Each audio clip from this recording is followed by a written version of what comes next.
இந்த வாக்கியம் சாமி? ஹரிச்சந்திரனை பார்க்கலாமா? பார்க்கலாம் சாமி. இப்படி வாருங்கள். ஹரிச்சந்திரா, வர வேண்டும் வர வேண்டும் வர வேண்டும் என்று சுவாமி இந்த கையொத்தவரி நாட்டிலே அடியெடுத்து வைக்கின்ற பொழுது நீர்வளம் நிலவளம் செல்வளம் பொருந்திய ஒரு நாடு. மன்னர் வாழ்க்கை, லோகிதாசன் வாழ்க்கை, சந்திரமதி வாழ்க்கை வாழ்க்கை என்று வாயார வாழ்த்து சென்று கொண்டிருக்கின்றார்கள். இங்கே வந்து பார்த்தால் வேப்பலை தோரணங்கள், மாவிளை தோரணங்கள், விண் விளக்குகள் ஏராளமாக இருக்கிறது. என்ன விழா நடந்து சுவாமி? முதலில் வந்தவர்களுக்கு வரவேற்பு கொடுப்பது தவஞானமே முனீஸ்வரா, தவஞானமே முனீஸ்வரா,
வாழ்த்துகிறேன். செங்கோல் நினைத்து நிற்க மனைவி மக்களோடு வாழ்க வாழ்க என்று வாயார வாழ்த்துகிறேன். இங்கே விழாவாக நடக்கிறது. இது என்ன விழா நடக்கிறது? தேவதாசனுக்கு 5வது பிறந்தநாள் விழா சீரம் சிறப்போடு நடைபெற்றுக் கொண்டிருக்கிறது. அப்படியா? தாங்கள் வந்திருக்கின்றீர்கள். நாட்டு மக்களையும் மகன் தேவதாசன் அனைவரையும் வாழ்த்துக்கள் வளர்கின்றோம். வாழ்க வாழ்க என்று வாயார வாழ்த்துகிறேன். இப்பேற்பட்ட ஒரு விழாவளி இந்த அடியனாகப்பட்டவன் தங்களை நாடு எதுக்காக வந்திருக்கேன்னு தெரியுமா? காரணமில்லாத காரியம் இருக்காது. வந்த விஷயத்தை சொன்னால் தெரியும் சுவாமி. உலக சேமத்துக்காக ஒரு யாகம் ஒன்று ஏற்பாடு செய்துள்ளேன். அதுக்கு ஏராளமான பொன்பொருள் நமக்கு தேவைப்படுகிறது. முதல் முறையாக தன்னிடத்தில் பெற்று அடுத்த அரசனத்திலே செல்ல வேண்டும் என்று வந்திருக்கிறேன். சுவாமி, யாகத்திற்கு வேண்டிய பொருளும் அனைத்தையும் அடியின் ஒருவனே தந்து விடுகிறேன் சுவாமி, உத்தரவு கொடுங்கள். அப்படியா? எவ்வளவு பொன்பொருள் நமக்கு தேவைப்படும் தெரியுமா? மற்ற பார்மிது முதற்கொண்டு ஆணை நிறுத்தி ஆங்காரம் உள்ள வாணிபரை ஏற்றி வெள்ளி கண் கொடுத்து மாணிக்க பரல் வைத்து சொலத்தி எறிந்தார். இவ்வளவு தூரம் வீடுகள் சென்று கீழே அவ்வளவு பசுமொழி எனக்கு தேவைப்படுகிறது. கொடுப்பாயா? தருகிறேன் சுவாமி. தோராயமாக எவ்வளவு என்று அளவிட்டு கூறுங்கள் சுவாமி. தோராயமாக 48 கோடி திரவையும் எமக்கு பசுமொழி தேவைப்படுகிறது. இவ்வளவுதானே அமைச்சரே? 48 கோடி திரவியங்களை எடுத்துக்கொண்டு சீக்கிரமாக வாருங்கள். எடுத்துக்கொண்டு வாருங்கள். வார்த்தாய 48 கோடி திரவியம் இவ்வளவுதானா? தாங்கள் கேட்ட 48 கோடி திரவியம்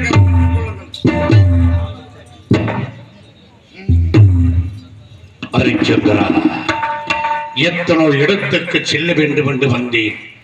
எவ்வளவு வேலையை மிச்சம் செய்து விட்டார். நான் சென்று வரட்டுமா? போய் வரட்டுமா?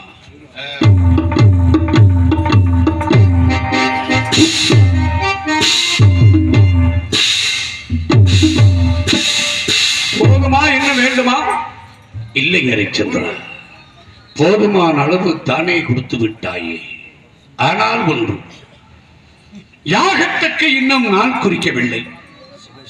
ஆமா, இந்த பொன் பொருளை நான் காடு மலைகளிலே சுத்தி தெரியக்கூடியவன். அப்படி இருக்கின்ற பொழுது யாராவது களவாடி விட்டால் அந்த யாகம் நின்றுவிடும், தடையாக வேண்டும் அல்லவா? அதற்காக அந்த யாகத்துக்கு ஏற்பாடு செய்து விட்டவர்கள் அதுவரையில் இந்த பொருளாகப்பட்டு உங்களிடத்திலே இருக்கட்டும். சுவாமி, ஹரிச்சந்திரா, தானமாக கொடுத்த பொருளையும் பிறருக்கு தர்மமாக கொடுத்த பொருளையும் வாங்குவது ராஜ தர்மம் அல்ல சுவாமி. இப்படியா? ஆனால் தானம் என்று யார் வந்து கேட்டாலும் அள்ளி கொடுத்து விடுவேன். ஆனால் இது தங்களுடைய பொருள் என்பதற்காக அடையாளம் வைத்துக் கொள்ளுங்கள். ஹரிச்சந்திரா, என்னுடைய பொருள் என்பதற்காக என்னுடைய உத்தராச முத்திரையும் உன்னுடைய ராஜாங்க முத்திரையும் களஞ்சியத்திலே வைக்க வேண்டும்.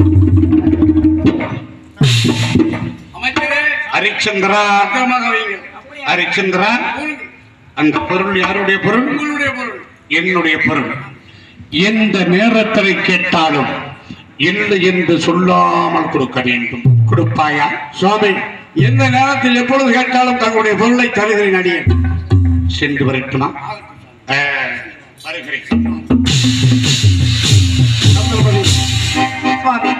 அனைத்தும் அவன் செயல். ஆமாம். அவன் அங்கு ஒரு அனுபவம் செய்யாது ஆண்டவனை வணங்கி வருவோம்.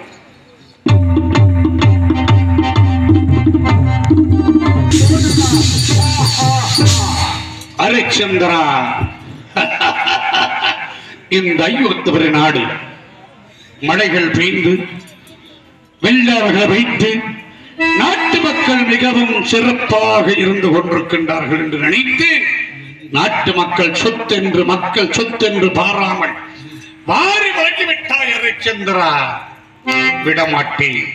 இந்த ஐயோத்தவர நாட்டை நாசப்படுத்துவேன். எப்படி? தேவர்களை மிருகங்களாக மாறச் செய்து இந்த நாட்டை பரப்படி அளிக்க வேண்டும், வெள்ளவை அளிக்க வேண்டும். எங்கே தேவர்களை மிருகங்களாக மாற வேண்டும்? ஐயோ, நாட்டை நாசப்படுத்துங்கள், நாட்டை நாசப்படுத்துவோம்.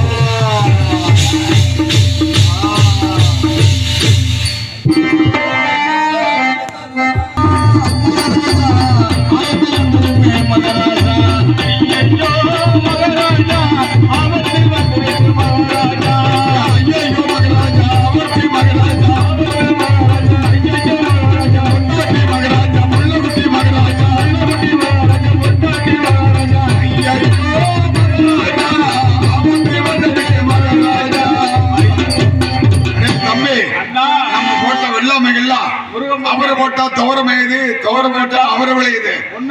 ஜாதிக்கு வதம் பண்ணது இப்படியே வெள்ளாமல்ல அழிஞ்சா நம்மள இங்க மணமேட்டுல குடியிருக்கிறதா இல்ல வேற ஊருக்கு குடிவார்தா? அநியாயத்தை போய் அரசர்கிட்ட சொல்லி இதுக்கு உடனே நடவடிக்கை எடுக்க சொல்லணும். இந்த ஊர்ல வாழ முடியாது. மகாராஜா, மந்திரியாரு, என்ன நடந்தது? எதற்காக அழைத்தீர்கள்? நடந்தது என்னன்னு உங்களுக்கு தெரியவில்லையே. மகாராஜா, அங்க பாருங்க, நாங்க போட்ட வெள்ளாமைகள் எல்லாம் மிருக ஜாதிகள் வந்து உதம் பண்ணது. வெள்ளாமே அழிஞ்சு போச்சு. சரி, வெள்ளாமை விளையினா நாங்க எப்படிங்க குடிமக்கள் வாழ்றது? அதற்காக நீங்க போய் அரசர்கிட்ட சொல்லி. அப்படியா? கட்டம் நீங்க தாங்க அதான் அரசர் வந்து விட்டார்கள். பாருங்க, நாங்க வெள்ளாமைகள் எல்லாம் முருக முஞ்சாதி மயதுங்க. முருக முஞ்ச வெள்ளன்மைகளை மிருக ஜாதிகள் அறம் புரிந்து கொண்டிருக்கிறது. எப்படிங்க நாங்க வாழ்றது? வீட்டுக்கு ஒருவாக வேட்டைக்கு புறப்பட்டு எழுந்து காட்டிலே அலையும் கரண்டி புலி சிங்கங்களை காட்டான எங்களுக்கு கை வந்து கலைங்க, கை வந்து கலைங்க. எங்களுக்கு சொல்ல வேண்டியதில்லை. ஆகினால் தங்களுடைய ஆயுதங்களை எடுத்துக்கொண்டு இப்போதே சென்று நம்ம கதை ஈட்டி ஆயுதங்களை எடுத்துக்கொண்டு வாருங்கள். செம்பகமாய் நிறைந்த செம்மாவயல்களிலே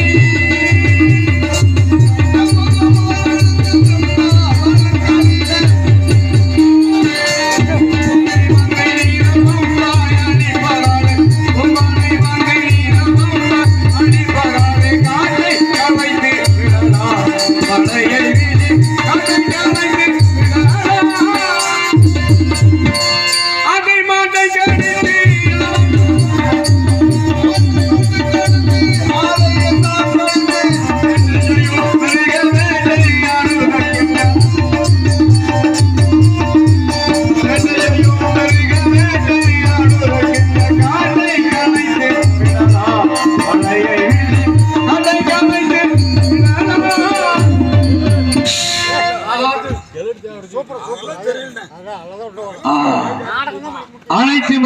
ஓடிவிட்டது. குடிமக்களே,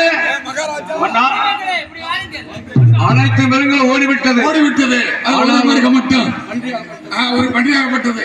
என்னமோ அபாய குரல் சொல்லிக்கொண்டே ஓடிக்கொண்டே விசாமத்திற்கு அபயம் அபயம் என்று குரல் காட்டிக் கொண்டவர். இந்த நதியில் வரும் பண்டிகை கொள்ளுமே.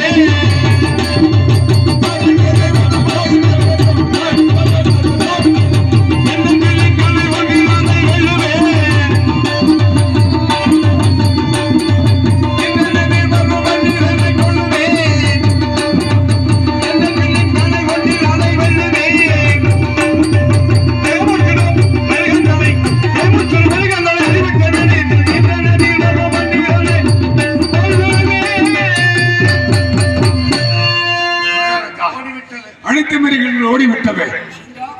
ஒரு சிங்கம் மட்டும் என்னமோ சொல்லிக்கிட்டே ஓடுது. சற்று ஓய்வெடுக்க ஓய்வெடுக்கலாமா? நம்ம காவல் பார்க்கலாமா? கால்வாரி ஏன்டா கால்வாரி? அரசர் ஓய்வெடுக்கிறார். ஆமா, இந்த வனத்துல என்ன பண்ணலாம்?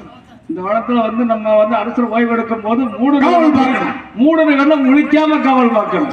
ஆமா, அதெல்லாம் பாரு, நல்லா ஓய்வெடுக்கிறாங்க. என்னமோ நடக்குது அப்படின்னு சொல்லிட்டு இருக்காங்க. இதனால காலையில் நம்மள சம்பளம் வாங்கணுமே. தம்பி ராமதாஸ் கொட்டு கூடாதுடா டேய்.